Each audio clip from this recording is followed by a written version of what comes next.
Are you building your retirement plan backwards? Meaning, are you focused on the wrong things as you're getting ready or building or even in retirement? But as you're looking at your plan, are you focused backwards as you're building it? Which then means that you might just end up with a pile of assets, a pile of investments, pile of products, but maybe with nothing accomplished. And the reason I bring this up, when recently meeting with somebody new, as we were sitting down and talking, they were asking me, what do I think about annuities? What do I think about these different stock funds? Or what do I think about being invested in real estate versus utilizing the stock market? Well, what they were doing potentially in their minds was building a plan, but in essence, they were doing it backwards. And so today I want to walk you through an analogy that I typically use, but I really want to slow it down today and help you understand how to be on that right path to build your retirement plan so that way you can help you live a retirement that you'll look back on and go, wow, look at what I've accomplished in my retirement, versus just having a pile of assets at the end of the day that never got utilized in the right way. So let's start here. Imagine that I gave you $10 million to build the home of your dreams. And you're probably sitting there already thinking, $10 million to build the home of my dreams. Wow, I've always wanted maybe a pool, or I've wanted to live on a lake, or you're starting to think about your closet and you're like, gosh, I just wish I could have the largest master closet in the world. Or maybe some of you are thinking about your kitchen and you're like, I've just always wanted a new kitchen and here's what it's going to look like. For some of you, maybe it's just like, you know what? I've always wanted to finish off my basement and put a bar down there so I can entertain people. But notice as we're talking about this, and as I put you through this exercise, we're going to give you $10 million and how can you utilize it to build a new home. You start to have these visions of what you want the home to look like.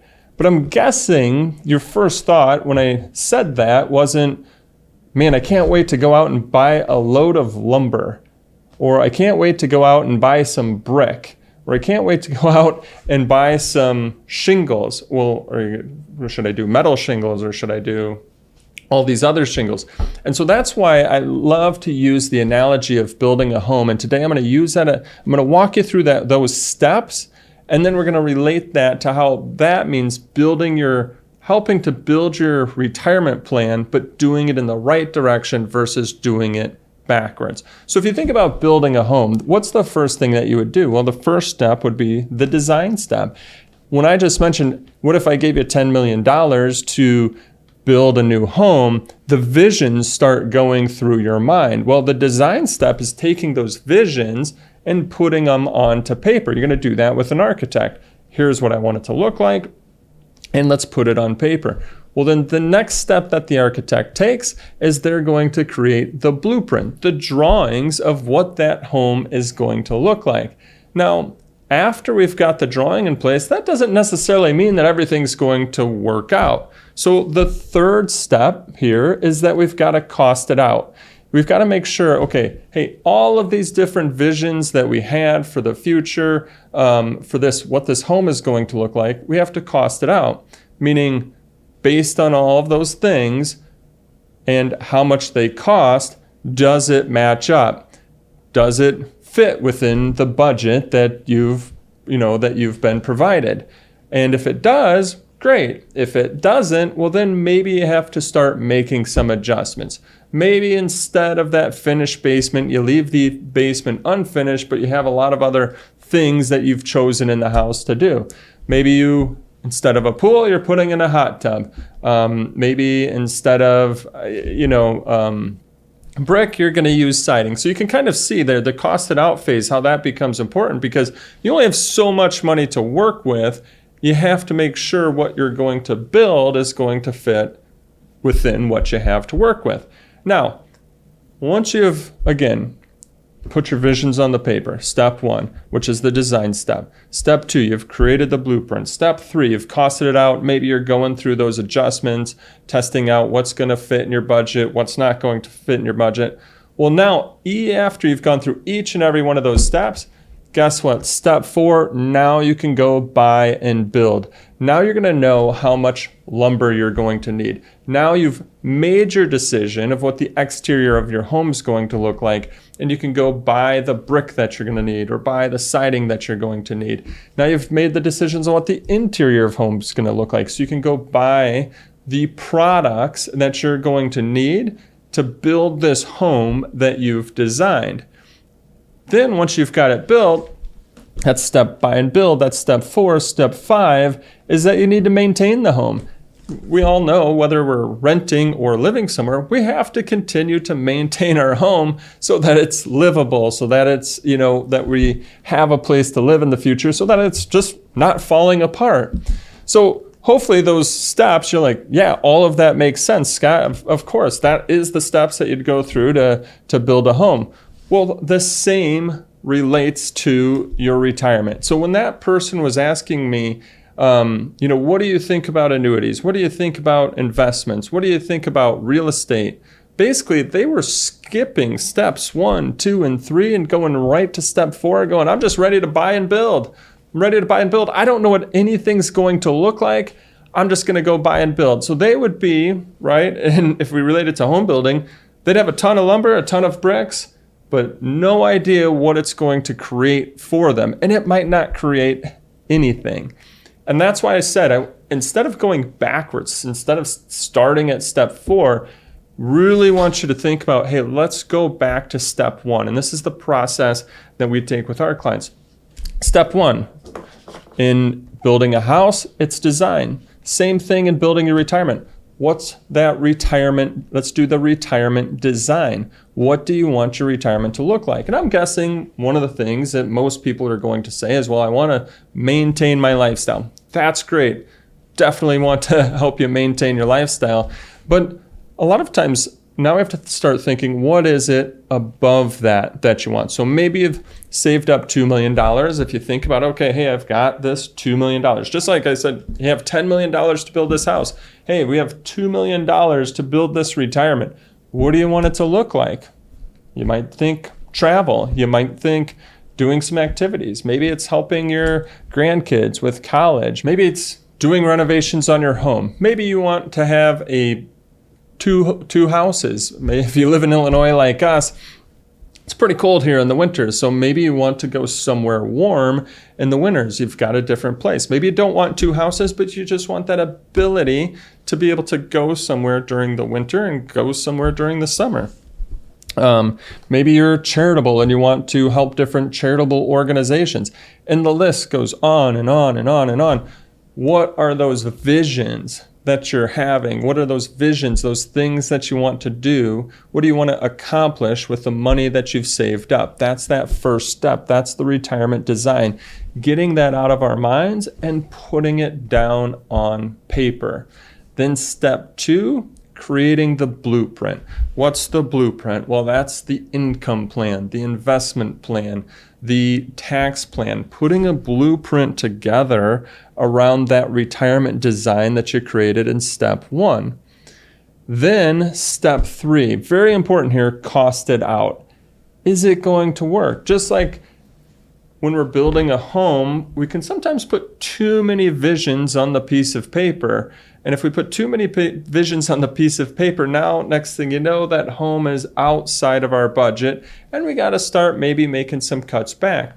Or maybe you've put some visions on the paper, and actually I find a lot of times with folks that we're working with, they've done a great job of saving up.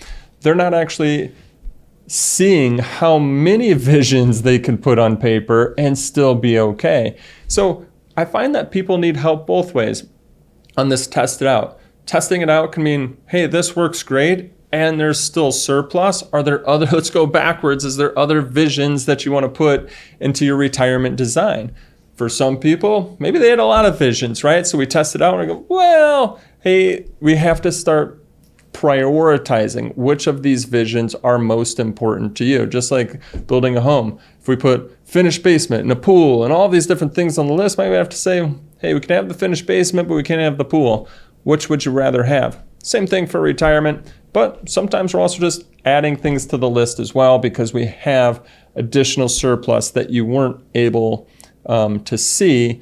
And a lot of times that's because savers, I find a lot of times they just have a tough time even thinking about becoming a spender in retirement. So that's why these first few steps become really important. The other important part of the costed out step, which in retirement is the tested out step, is running through some hypothetical scenarios. If you're married, what if one spouse were to pass away? What if we were to have a market crash? What if inflation were to skyrocket up? What if? We want to go through all of these what if tests just to make sure, hey, that your plan could potentially withstand all of those what ifs, or knowing the corrections, or knowing the adjustments, not corrections, the adjustments that you would have to make if some of those what ifs happen. And then step 4, buy and build. So now hopefully you can see why, if we started with, well, what do you think about annuities or stocks or real estate? It really doesn't make sense to do that as step 1. That's why I said we're going backwards. Now, the buy and build for retirement is, okay, hey, we've created the plan. We know how much income we'll be needing to come out of it. What types of returns do we need to get with the investments to be able to achieve what we've created in our blueprint and test it out? What type of withdrawal schedule do we need to take on so we can achieve tax reductions and tax savings built on the plan that you need to maintain your lifestyle and do different activities? Maybe what kind of withdrawals do we need to be doing based on other items that you've put in, of maybe helping your kids with college education, or helping your grandkids, or passing on a legacy, or the charitable items, right? And so that's why it becomes more of the ending portion. What are the products? What are the tools that we need now to help us build what we've created in steps 1 through 3? And then same as building a house, once you have it built, doesn't just mean that it's going to last forever. You have to maintain it. Same thing with your retirement plan. Step 5 is maintaining it. I like to say, and part of our process is what we call, it's the Max My Retirement dynamic planning process. Retirement's very dynamic. All the time, retirement is going to be changing, updating. I mean, every day the market goes up or goes down. So every day something is different about your retirement plan. Congress meets, tax laws change. Now your retirement plan changes. It's dynamic. And so that's an important step 2. Step 5, what are you doing to maintain it? I'll just give you some examples here of what we do for our clients, so it can help you understand of what I mean by maintaining it. So we take a very structured approach with our clients. At the beginning of the year, either March or April, we have what we call as our strategy meetings, where we're focused on investments, income, health, legacy, meaning we're looking at the plan in all of those areas to say, hey, any updates that need to be made to the investments? Do we need to rebalance? Do we need to shift more over to the war chest or more over to the growth portion? We're taking a look at everything to make sure it's on track. And then how about maintaining it from a tax aspect? So each and every end of the year, we're meeting and going through our year-end planning and tax strategy meeting. What do you need to do at the end of the year to put yourself in the best position possible for that year, but also help you reduce your long-term taxes going forward? I hope that you found this video to be of value and benefit. If so, don't forget to subscribe to our YouTube channel. That way you'll get notified as we're coming out with new videos on retirement topics each and every week. Thanks, and have a great day.